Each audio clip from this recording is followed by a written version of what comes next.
आगामी लोकसभा चुनाव को मद्देनजर रखते हुए आखिरकार बहुजन समाज पार्टी की सुप्रीमो मायावती का आखिरी अहम फैसला क्या कुछ होगा, इस पर सभी की नजरें टिकी हुई हैं। दावे किए जा रहे हैं कि अब अपने जन्मदिन के मौके पर 15 जनवरी को मायावती आखिरी ऐलान कर सकती हैं कि आखिरकार वह किसी गठबंधन यानी कि इंडिया गठबंधन के साथ जुड़ना चाहेंगी या फिर नहीं, या फिर वह किसी अन्य दल के साथ जाती हुई नजर आएंगी या फिर एनडीए की तरफ उनका रुख हो सकता है। फिलहाल देखा जाए ये तमाम अटकलें तेज हो रही हैं कि कहीं ना कहीं मायावती किसी अन्य राजनीतिक दल से जुड़ती हुई नजर आ सकती है। लेकिन दूसरी ही तरफ इसी बीच मायावती को समर्थन मिलता हुआ नजर आ रहा है सुहेलदेव भारतीय समाज पार्टी के राष्ट्रीय अध्यक्ष ओम प्रकाश राजभर की तरफ से। जी हां, ओपी राजभर जो लंबे वक्त से सपा प्रमुख अखिलेश यादव पर निशाना साध रहे हैं, लेकिन मायावती का साथ देते हुए भी नजर आ रहे हैं। आखिरकार ओपी राजभर क्या यहां पर मायावती के साथ आते हुए नजर आएंगे आने वाले समय में, या फिर वह बीजेपी के साथ रहकर ही मायावती के खिलाफ चुनाव लड़ते हुए देखे जाएंगे। नमस्कार, मैं प्रांशी राठौर और आप देख रहे हैं नेक्स्ट 9 न्यूज। दरअसल यूपी की सियासत में इन दिनों आरोप प्रत्यारोप का सिलसिला जारी है। अखिलेश यादव ने मायावती को लेकर साफ तौर पर खुलकर अपनी बातें रखी हैं। उनके सुर बदलते हुए नजर आए हैं कि अगर वह गठबंधन में आती हैं तो हमें कोई आपत्ति नहीं है। बीजेपी को सत्ता से हटाने के लिए हम किसी भी राजनीतिक दल के साथ गठबंधन कर सकते हैं, हम किसी से भी गले मिल सकते हैं। और दूसरी ही तरफ यहां पर कांग्रेस खेमे के इंडिया गठबंधन के जो लोग हैं वो बसपा के संपर्क में बने हुए हैं, ऐसा कहना है कांग्रेस नेता अविनाश पांडे का।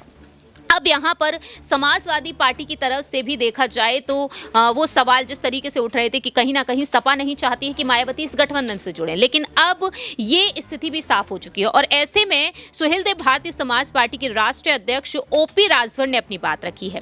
वह साफ तौर पर मायावती से कहते हुए नजर आए हैं, क्योंकि अखिलेश यादव ने जिस तरह से बयान दिया था, उनका कहना यही रहा था कि अगर वह गठबंधन में आ भी जाती हैं तो भरोसे की गारंटी कौन लेगा। और उसी बयान पर देखा जाए तो उनके सुर अब बदलते हुए दिखाई दिए हैं कि मायावती के गठबंधन में आ जाने से उन्हें कोई आपत्ति नहीं है। और उस दौरान मायावती ने अपनी सुरक्षा को लेकर मायावती ने साफ तौर पर मांग की योगी सरकार से सुरक्षा को लेकर, क्योंकि यहां पर जिस तरह से योगी सरकार से उन्होंने सुरक्षा की मांग की और ऐसे में उन्होंने अपनी जान को खतरा बताया, वो भी समाजवादी पार्टी से। और अब ओपी राजभर ने बयान दिया है। ओपी राजभर का कहना साफ तौर पर रहा है कि उन्होंने जो हमले की बात कही है वो एकदम सही है। गेस्ट हाउस किसने नहीं किया, सपाइयों ने ही तो किया था। सपा के लोगों ने जो जो करतब किए हैं उससे डर नहीं लगेगा। उन्होंने जो अपनी सुरक्षा की बात कही है वो सही है। वो प्रदेश की 4 बार मुख्यमंत्री रह चुकी हैं, उनकी सुरक्षा के लिए सरकार काम करेगी। इस तरह से ओपी राजभर ने मायावती का ही साथ दिया है। मालूम हो कि ओपी राजभर जब समाजवादी पार्टी के साथ जुड़े हुए थे उस दौरान भी वह मायावती के लिए बात कहते हुए नजर आए थे कि सोनिया गांधी, नीतीश कुमार और अखिलेश यादव को मायावती से जाकर मुलाकात करनी चाहिए, गठबंधन करना चाहिए और उन्हें पीएम पद की दावेदारी के लिए आगे कर देना चाहिए। अब यहाँ पर ओपी राजभर अखिलेश यादव पर भी तंज कसते हुए नजर आए हैं। वह साफ तौर पर हमला बोलते हुए कहे हैं कि देश की जनता मन बना चुकी है, पीएम नरेंद्र मोदी पर विश्वास कर चुकी है।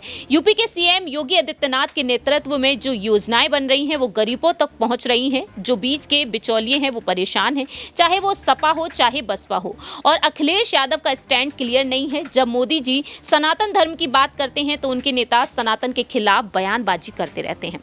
फिलहाल देखा जाए यहाँ पर ओपी राजभर ने अखिलेश यादव पर तंज कस दिया है और मायावती का साथ दे दिया है। अब आने वाले समय में देखना होगा कि दावे तो ये तक किए जा रहे हैं कि मायावती एआईएमआईएम के प्रमुख असदुद्दीन ओवैसी के साथ संपर्क में बनी हुई है। कहीं ना कहीं इस दल के साथ वह जुड़ सकती हैं।